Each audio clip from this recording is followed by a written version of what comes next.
Hey guys, welcome back to my YouTube channel. I know it's been forever. I probably haven't posted since January, but even before that, I haven't even posted in like over a year. But I'm back and back with some new content as well. Today, I want to be talking about My Hero chapter 430. Yes, the final chapter of My Hero Academia is here. It has been released today, as in where I am. Also, sorry if it feels like I'm dying. I've been struggling with this cough like forever now, and it's possible I might have COVID, but who knows? I will be cutting a lot in this video because my cough is killing me. But anyways, back to the point and back to the video. There's just so many things I have to go over with this because while I was reading, like right before the My Hero chapter was ending, I've been reading this manga for about 3 years now, but I had a lot to talk about when chapter 420 was posted. I was like, oh my gosh, the anime actually might be ending soon. It's probably just ending in another like 10 other chapters, and to my predictions, I was right. Also, just a quick reminder I wanted to add before I started this video is all entirely my opinion. Other people can think otherwise, although I know some people out there do think like me on this topic, but I just wanted to say, so I don't get no backlash, this is all truly my opinion, but let's get right into the video. So first things first, I don't want to jump right into the very end. I want to talk about like what I was thinking of before, like when the end was coming, if that makes sense. More so like chapter 420 and up. I want to go over Dabi's ending. So a few years ago when I started reading the manga, I was predicting that Dabi was gonna eventually die someday. The scenes have already been animated now into the actual anime. Where I was reading was the part when the whole Toga and Twice and that whole thing when Twice died. Yes, I was reading that when it was in the manga and it wasn't animated yet, and I was already predicting Dabi's gonna have a death. Of course, I love Dabi. He's actually one of my favorite characters. I did not want him to die, but I thought it would be such a good story, like, if he died. Of course, like, when you love a character, you don't want them to die. It would have just been so good if he did die. But little did I know, I was wrong. Dabi had a very interesting, a very different twist-turn ending for me. I can't say that it was one of my favorites. Yes, he didn't die, but I think what Hirokoshi was pursuing, what happened after Dabi. I think what he was doing was now it's up to the reader to decide what happened to Dabi at the very end. Because as you can see, Dabi, he's locked up in the cell thing. Half of his face is burned off, and Endeavor goes up to him in a wheelchair every day, constantly talking to him, and it's just torture for Dabi. Like, Dabi just wants to die at this point. It's torture just seeing his selfish father come in there with a wheelchair every single day, just telling him all of his faults and his wrongs and how sorry he is. Dabi never wanted to hear that. Dabi doesn't want to hear that shit. I'm sorry. He doesn't want to hear that crap. And I think that is such a torture method for Dabi. But where I thought Dabi really died was when Endeavor and Todoroki and Dabi were all having that battle in the war, and Dabi fell down, and then Dabi was like really angry. He was like crying, and then Endeavor was like, yes, son, let it all out, da-da-da-da. That's where I thought Dabi's last words were going to be. And I thought personally he died, and I was like, oh my gosh, I was right. My predictions, they were right. No, I was wrong. They just locked Dabi up, and I think what Hirokoshi wants the viewer to decide is Dabi alive now? Because in the last chapter, you don't see anything about Dabi. That chapter about Dabi being locked up and Endeavor visiting him, that's it. That's it of the whole entire Todoroki family. The Todoroki family arc is done for. There is no more discussion on it. It is up to the viewer now to decide what happened to Dabi. I feel like Dabi slowly died after that, and I do believe he died in his cell. Because you gotta look at it like this. The man was, predicted not to live very long. Like, as I said, half of his face is like burned off into pieces. Like, I don't think he's gonna be, alive for very long. And honestly, I was disappointed with that ending. He was this close to dying, it just being a good story, but no, he's locked up, and like, we don't even get a confirmation that he's dead. I just think it's up to the reader to decide that. And as for me, I'm going to decide that he eventually dies very soon, or he eventually died very soon right after that, as he was held captive. And honestly, Endeavor's ending, you can say it was sad, but I want to say Endeavor's ending was the ending he deserved. He put his kids through so much hell, and at the very end, just everything just went out so perfect for him. He got to see, his son just hate him, but Natsu even was like telling Todoroki or his dad, I forgot he was talking to, but he was talking to someone. He was like, yeah, Endeavor, you, whatever, he's not seeing my kids, he's not seeing my wife, he is going to be completely out of my life. Endeavor's not even going to see his grandkids because of what he did to his family. Endeavor's ending was bittersweet, and I liked Endeavor's ending. Just Dabi's ending, very disappointing. Moving on to my next point. Ochako and Deku. Oh my gosh, where do I start? Throughout the whole entire series, we can tell that Deku and Ochako are meant to be together. Ochako's constantly blushing, Deku's constantly blushing even more. And then at the very end, they just grow up and go their own ways. Like, what? It was funny because at the second last chapter, I predicted that there would be a time skip. And according to my expectations, Higoroshi did an 8-year time skip. Because I was like, oh my gosh, this is the second last chapter of the whole entire anime. Like, how is this just going to end all next chapter? There has to be some type of time skip. But what I did not like about this ending, just awful. Oh my gosh. So let me put it like this. When we're all younger and we're all in high school, you know how everyone just kind of likes everybody, but eventually, you grow up. They're probably 25 at this time too. So, you're 25. You don't like, the people you liked in high school anymore. All of you guys moved on with your lives. I'm talking about the experience with myself as well. I mean, I'm 20 years old and like everything from high school, I don't like those people like I did anymore. We all went our separate ways. And I did appreciate that part of the ending, that everyone went their own separate ways. But at the same time, I just cannot get over this Ochako and Deku thing. Like, why would you the whole entire series just make a love interest for Deku and then just not let it happen at all? Nothing is canon. All these ships are not canon. The Kaminari and Jiro are not canon. The Todoroki and Momo are not canon. Now, these are extra, ships or whatever. I'm not so upset about those as I am with Ochako and Deku. I thought it would be this time skip where they were eventually together, but eventually everyone went their own separate ways after high school, unfortunately. But we do see Ochako and Tsuyu and the other guy, Toji, I believe that's his name.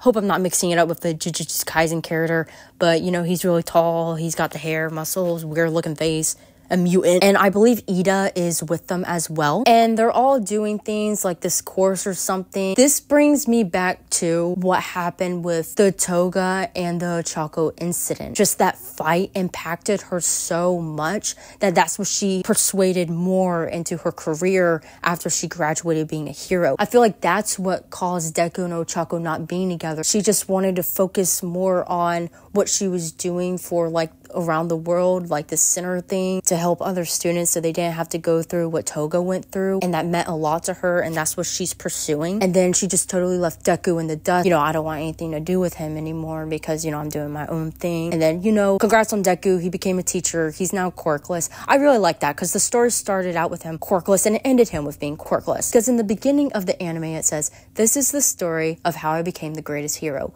not the number one hero. Just such a plot twist. Like, that was great. I loved that. And congrats to Deku for being a teacher. Like, I feel like the ending was just so rushed. And I understand Higoroshi was saying things in the past that he wanted to end it and that he was getting tired. And that's okay. I mean, I totally get that. But why couldn't we get a couple more chapters? I don't understand. But it also got me thinking, what if he never made anybody in that show canon because of his death threats?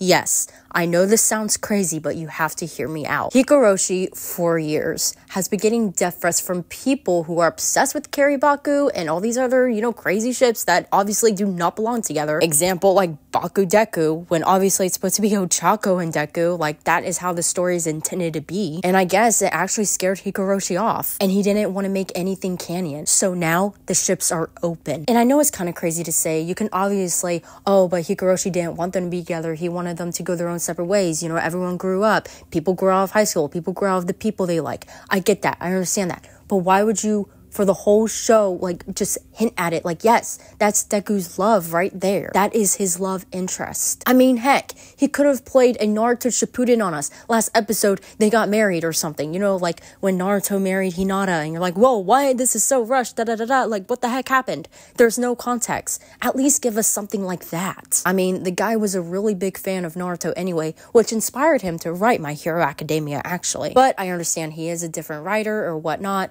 but I'm just saying it would have been a better idea if they really just were together. But honestly, I believe it's more so of the death threats and the hate and the backlash that he was getting. He's already such a great writer and you're already watching his content. Why would you threaten to kill the man or hurt the man or do something really bad? Also, everyone's really mad that Deku's still not in contact with his friends. I mean, look, they're all like, what, 25, 26 years old? I mean, I'm 20 years old. And, you know, after graduating high school, it's really hard to make time for friends. You got work, you got the business duties, you got this and that, you got school maybe on top of that. And just even like as a hero, they're all doing like their hero responsibilities and, you know, Deku's doing his thing. Everyone's doing their own thing. And even Deku said, sometimes it's hard for us to just all hang out. And that's just being an adult. Sometimes, even including with me, I'll hang out with my friends like maybe once every 3 months. And you know what? That's okay because we're busy. She's busy. We got stuff going on. We got families. We got work. But you know what? It makes times like those so special when you just get to see your friends again like it was before in the past. And it's like times never changed when you guys hang out again. It's such a wonderful feeling. Because, you know, when you see your friends every day at school,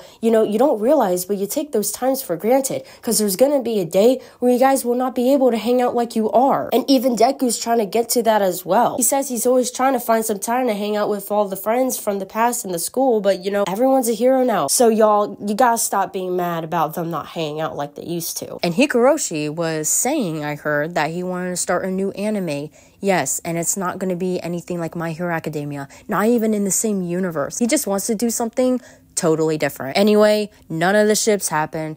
Deku no Ochako never happened. Very, very, very disappointed. It could be because, you know, teenagers go their own ways in lives, or it could be because of the death threats and he just wanted to leave the ships open. We don't know. But moving on to my next point. We did not even see Deku's dad. I'm not so upset with this. I'm just more like surprised. Like, we didn't even get an episode of him at all. You know, if you've seen Hunter x Hunter, at least we got to see his dad like at least in 1 or 2 episodes. I thought it would be cool if like we saw like something of the dad where he was watching like Deku live on TV, like beating Shigaraki in the war, because the war was being streamed everywhere, like around the world, just watching through a screen to the son he never came back to. Just something. Although we do see in this chapter that Deku gets this hero Iron Man suit. I've been reading comments everywhere saying, oh, this didn't take all my 10 years to make, 8 years to make, like why is he just giving him to this now? But what you gotta understand is technology has been improving the past 8 years since the time skip happened, and Hatsume was the one making it, and I believe the guy named David from the first anime movie from My Hero, he was helping her like make that iron outfit for Deku. Just so you know, Deku couldn't even access this outfit 8 years ago or 10 years ago in the past because technology hasn't even advanced at that time. I believe what the suit was made for was so Deku could have his powers like for All for One back or something like that. I can't quite remember, but I just know it's like, oh, people were like, Deku, you know, worked so hard, you know, for his dream and like da-da-da, so we have to give him a suit or something so he can pursue his dream of everything that he wanted to be. I believe they gave Deku the suit because they wanted him to keep pursuing his dream, the hero he always wanted to be. So now I believe he became a hero again in some way with the suit. And what's so funny, it wasn't supposed to come off this way, but everybody right now is saying Deku has some fake ass friends because they all left him when he became quirkless, but they were there when he had a quirk. Like, fake ass friends, fake ass bitch Ochako. You didn't want him. You wanted him because he had a quirk, but now he don't have a quirk. You want to be sing with him. You a hood rat for it. Because the only person, let's be real, that sticked with Deku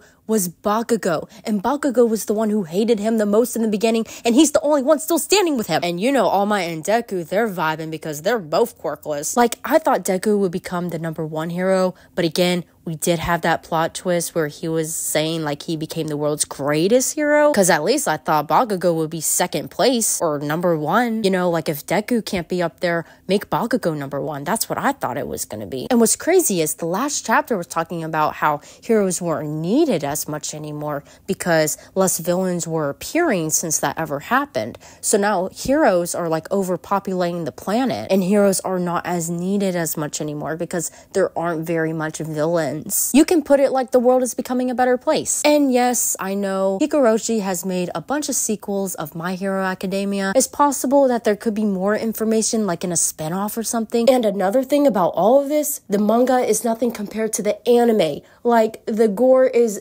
0. Yes, I'm hardly singing any plus ultra. Just very disappointing how the anime brought us to that. Like, what is going on? I mean, man, because once you read the manga, there is no going back to watching that anime. Like, yes, I do like to watch the anime just to see it being animated, but it just brings such a disappointment. Like, I am here for the gore. I'm here for a war arc. War is about gore. Why is this all being censored? I just do not understand, and I cannot wrap my head around it. I do want to say this was a good ending. It just kind of disappointed me in some parts of the manga itself. I'm just so stuck on this, and I know I probably shouldn't be. I mean, it's not my book. I can't tell him what to write, and I'm definitely not going to send him death threats because things didn't go my way. Anyway, such a great series. It had such a bittersweet ending. I liked it. It was a great anime, such a great story. It was just rushed. My Hero has brought me so much memories.